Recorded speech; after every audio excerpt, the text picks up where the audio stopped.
नमस्कार दोस्तों, जय श्री श्याम। जैसा कि आपने थंबनेल देखा है, आज की वीडियो में हम डिस्कस करेंगे कि सर म्यूचुअल फंड में रीबैलेंसिंग क्या होती है और मल्टीपल ज्यादा से ज्यादा अगर हम रीबैलेंसिंग करते हैं तो क्या सर हमारा जो पोर्टफोलियो है म्यूचुअल फंड से जो रिटर्न मिलता है क्या हम उसको बूस्ट कर सकते हैं, या ज्यादातर अगर हम रीबैलेंसिंग करें तो हमारा रिटर्न है वो खराब हो सकता है। आज की वीडियो में बिल्कुल डिटेल में हम डिस्कस करेंगे, प्रैक्टिकली बात करेंगे, इसलिए पूरा वीडियो वॉच करना, बिल्कुल भी स्किप मत करना। तो सबसे पहले बात ये आ रही कि सर रीबैलेंसिंग क्या होती है। देखो, रीबैलेंसिंग का सीधा सा मतलब ये है, ऐसा नहीं है। फॉर एग्जांपल, जैसे मान लीजिए आज आपके पोर्टफोलियो में टोटल 5 फंड है, ठीक है। मान लेते हैं आपके पोर्टफोलियो में टोटल 5 फंड में आपने निवेश कर रखा है। इसका मतलब ये नहीं होता है कि 5 फंड अगर मान लीजिए मार्केट में अच्छा परफॉर्म नहीं कर रहे हैं तो यहां से इन्वेस्टमेंट खत्म करो, किसी छठे फंड में आप इन्वेस्टमेंट स्टार्ट कर दो।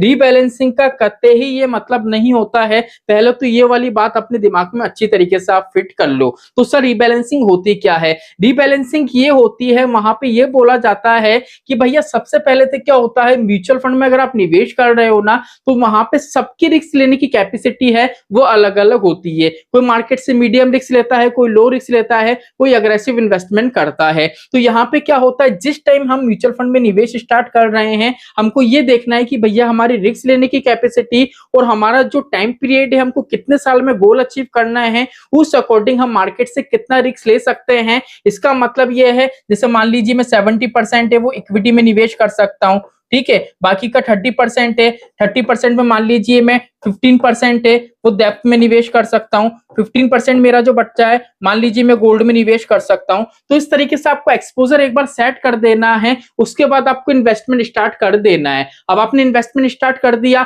उसके बाद क्या रहता है सर, टाइमली हमको हमारा पोर्टफोलियो है वो रीबैलेंस करना पड़ता है। तो सबसे पहले तो सर हम ये कैसे जाने कि पोर्टफोलियो रीबैलेंस कब करना है, हमको कैसे पता पड़े? तो वहां पे कुछ कंडीशंस आती हैं। कंडीशंस ये बोलती हैं, पहली चीज तो मान लीजिए अगर इक्विटी मार्केट कंटिन्यू वे में पॉजिटिव वे में अच्छा खासा ऊपर की तरफ जा रहा है तो उस कंडीशन में क्या होगा, आपको सिंपली कुछ भी नहीं करना है, आपको रीबैलेंस नहीं करना है। क्योंकि जब हमको रिटर्न मिल रहा है पॉजिटिव वे में तो हमको कोई दिक्कत ही नहीं है, जितना रिटर्न मिल रहा है उतना तो मार्केट से हमको लेना है, तो कोई दिक्कत नहीं है। तो सर रीबैलेंसिंग कब करनी है, कैसे पता पड़े? तो उस तौर पे आपको ये देखना है, मान लीजिए इक्विटी मार्केट है वो नीचे की तरफ जा रहा है, डाउन साइड जा रहा है, और मान लीजिए गोल्ड का जो गोल्ड है वो मार्केट में ऊपर की तरफ जा रहा है। क्योंकि इक्विटी जब जब नीचे जाती है तो गोल्ड का प्राइस बढ़ता है, गोल्ड जब जब नीचे जाता है तो इक्विटी का प्राइस बढ़ता है। तो उस कंडीशन में आपको क्या करना पड़ेगा, जो इक्विटी वाला पोर्शन है वो आप गोल्ड में शिफ्ट तो नहीं कर सकते हो, लेकिन उस कंडीशन में क्या होगा भैया,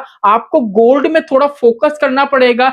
आपका जो इन्वेस्टमेंट है गोल्ड की तरफ करना पड़ेगा, जिससे क्या हो वहां पे आपको जो मार्केट में गिरावट हो रही है उसमें थोड़ी स्टेबिलिटी देखने को मिले और वहां पे क्या है थोड़ा अच्छा खासा रिटर्न्स प्रोवाइड आपको हो सके। तो ये चीज आपको समझ में आ गई। अब मान लीजिए सर इक्विटी में मैंने जो इक्विटी का पोर्शन रखा है 70%, अब मान लीजिए 70% इक्विटी का पोर्शन है, उसमें 5 फंड मैंने कैरी कर रखे हैं, जिसमें मान लीजिए 1 फंड लार्ज कैप का है, 2 मिड कैप के हैं और 3 फंड मेरे स्मॉल कैप के हैं। तो सर यहाँ पे मान लीजिए अगर स्मॉल कैप है उसमें काफी ज्यादा ओवर वैल्यूएशन देखने को मिल रहा है, मार्केट काफी ज्यादा महंगा हो गया है, तो सर मुझे क्या करना चाहिए? तो वहां पे आपको देखना चाहिए कि भैया मेरी रिस्क लेने की कैपेसिटी कितनी है। जैसे मान लीजिए आपकी रिस्क लेने की कैपेसिटी मीडियम है तो वहां पे नॉर्मल सी बात है भैया, ओवर वैल्यूएशन है तो मार्केट में करेक्शन आएगा तो वहां पे डाउन साइड ज्यादा देखने को मिलेगा स्मॉल कैप में। तो वहां पे क्या करना पड़ेगा, स्मॉल कैप की एलोकेशन आपको कम करके मिड कैप की एलोकेशन और लार्ज कैप की एलोकेशन बढ़ाने पड़ेगी। मतलब मार्केट में जो कैटेगरी अच्छा परफॉर्म कर रही है अगर उसका एलोकेशन आप बढ़ाते हैं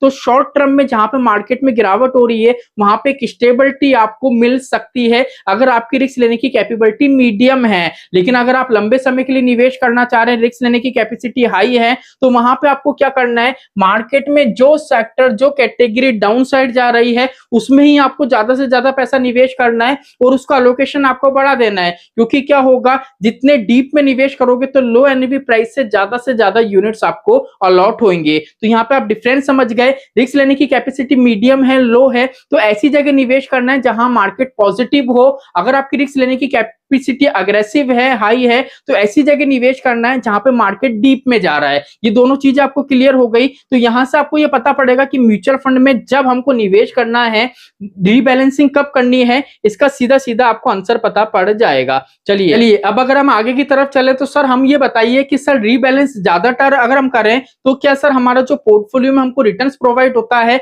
उसमें क्या इंपैक्ट देखने को मिलेगा, रिटर्न्स कम हो सकते हैं या नहीं? तो देखो ये चीज मैंने पिछली स्लाइड में आपको बता दी है, क्योंकि म्यूचुअल फंड में क्या है, अगर आपकी रिस्क लेने की कैपेसिटी ज्यादा है तो वहां पे जैसे मान लीजिए स्मॉल कैप है, मार्केट में अच्छा परफॉर्म कर, मान लीजिए अभी के टाइम में डाउन साइड जा रहा है, ठीक है, इसके जो फंड्स हैं काफी ज्यादा ओवर वैल्यूड हैं, तो उस कंडीशन में क्या होगा, आप अगर पैसा निवेश करोगे तो शॉर्ट टर्म में तो आपको नुकसान देखने को मिलेगा, लेकिन लॉन्ग टर्म में आपका कॉर्पस अच्छा खासा क्रिएट होता हुआ आपको नजर आ सकता है। तो इस चीज का विशेष ध्यान रखना, अगर आप पोर्टफोलियो में रीबैलेंसिंग बार बार कर रहे हैं तो उससे किसी भी तरीके का इंपैक्ट नहीं पड़ेगा। इंपैक्ट तब ही पड़ेगा जब मान लीजिए आप ऐसी जगह एक्सपोजर बढ़ा रहे हैं, जैसे मिड कैप का मार्केट मान लीजिए डाउन जा रहा है, आपने क्या करा, मिड कैप का एक्सपोजर है वो कम कर दिया, लार्ज कैप अच्छा परफॉर्म कर रहा है तो आपने लार्ज कैप का एक्सपोजर बढ़ा दिया, तो उस कंडीशन में क्या होगा, शॉर्ट टर्म में तो आपको काफी अच्छा पॉजिटिव वे में रिटर्न नजर आएगा, लेकिन लॉन्ग टर्म में जो कॉर्पस क्रिएट होना चाहिए वो एक्चुअल में कॉर्पस क्रिएट नहीं हो पाएगा। इसलिए आपको क्या करना है,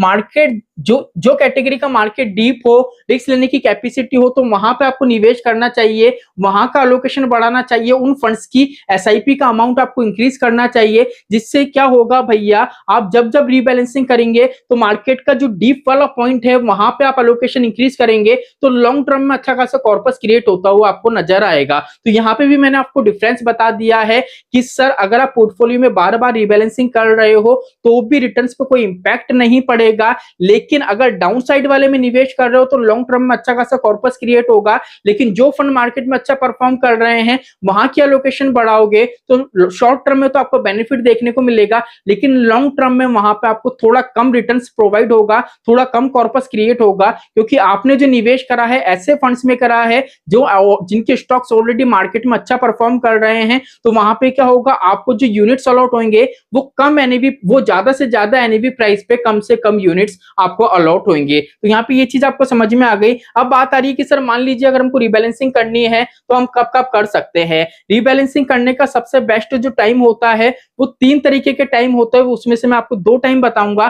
पहला टाइम तो ये है भैया, मार्केट जब जब डाउन साइड जाए तब तक आपको क्या करना है, आपका पोर्टफोलियो रीबैलेंस करना है। रीबैलेंस क्या होता है, एक तो असेट्स एलोकेशन के तौर पे होता है, जैसे इक्विटी है तो इक्विटी का जो कैटेगरी वाइज होता है वो आप कर सकते हो रीबैलेंस। दूसरा मान लीजिए डेप्थ है, हाइब्रिड है और इक्विटी है, इन तीनों को आप क्या कर सकते हो, रीबैलेंस कर सकते हो। और मान लीजिए अगर आपके पास गोल्ड और सिल्वर का पोर्शन है तो सिंपली आपको पूरा कंप्लीट जो असेट्स है उसको मैनेज करना पड़ेगा कि भैया कौन से असेट्स में मुझे पैसा बढ़ाना चाहिए, किसमें कम करना चाहिए। तो ये रीबैलेंसिंग क्या है, आप 6 मंथ में कर सकते हो, 1 साल में कर सकते हो, और मार्केट जब जब डीप जाए उस कंडीशन में आप क्या कर सकते हो, रीबैलेंस कर सकते हो। अब सर रीबैलेंस कैसे करा जाता है तो इस पे डिटेल मैंने वीडियो बनाया है, एंड स्क्रीन पे लगा दूंगा, वो वीडियो आप देख लेना, आप खुद से आपका पोर्टफोलियो है उसकी रीबैलेंसिंग कर सकते हो। तो यहाँ पे डिटेल में मैंने आपको बता दिया है, रीबैलेंसिंग ऐसा नहीं है कि अगर आप बार बार करोगे तो आपका पोर्टफोलियो का रिटर्न खराब हो जाएगा। रीबैलेंसिंग करने से आपका पोर्टफोलियो किस तरीके से आप हैंडल कर रहे हो वो डिसाइड करता है कि फ्यूचर में आपका जो कॉर्पस क्रिएट होगा वो किस तरीके का कॉर्पस क्रिएट होगा। आई होप आज की वीडियो में आपके सारे डाउट क्लियर हो गए होंगे। तो चलिए आज के लिए इतना ही, मिलते हमारी नेक्स्ट वीडियो में। जय श्री श्याम दोस्तों, जय श्री राधे।